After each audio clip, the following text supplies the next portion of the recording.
Everyone, good afternoon সবাইকে। তো আজকের আমি আমাদের বাগানে চলে গেলাম। আজকের আমাদের পেঁয়াজকলি হয়েছে, মানে অনেক পেঁয়াজকলি হয়েছে। তো সেখান থেকে একটু পেঁয়াজ পাতা দিয়ে আজকে বিকালে চাউমিন খাওয়ার ইচ্ছে আছে, তাই জন্য গেলাম। আর দেখো, যাওয়ার পথে আমাদের বাগানের গোলাপগুলো এত সুন্দর হয়েছে। এখানে দেখো, পেঁয়াজগুলো না কি বিশাল বড় বড় হয়েছে, ফোনে কতটা বোঝা যাচ্ছে জানি না। তো আমি এখানে কটা পেঁয়াজ পাতা কেটে নিচ্ছি। আমাদের এত পেঁয়াজকলি হয়েছে, সেই পেঁয়াজকলিগুলো খাওয়াই হয় না। কত সবজি খাবো আমাদের বাড়িতে।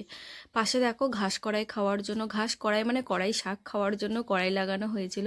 তো এখন সেগুলো ফল হয়ে যাচ্ছে, এগুলোতে কম হয়েছে, আসলে খাওয়ার জন্য তো অনেক কেটে কেটে নামা হয়েছে।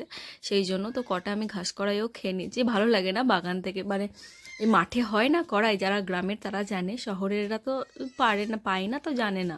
তো দেখো, সেই পেঁয়াজগুলো নিয়ে এসেছিলাম তুলে, সেখানে সবজি টবজি দিয়ে আমার বড় মা সেখানে চাউমিন বানিয়ে দিয়েছে আমার জন্য। আর আমি একটু গরম গরম সিঙ্গারা খেয়ে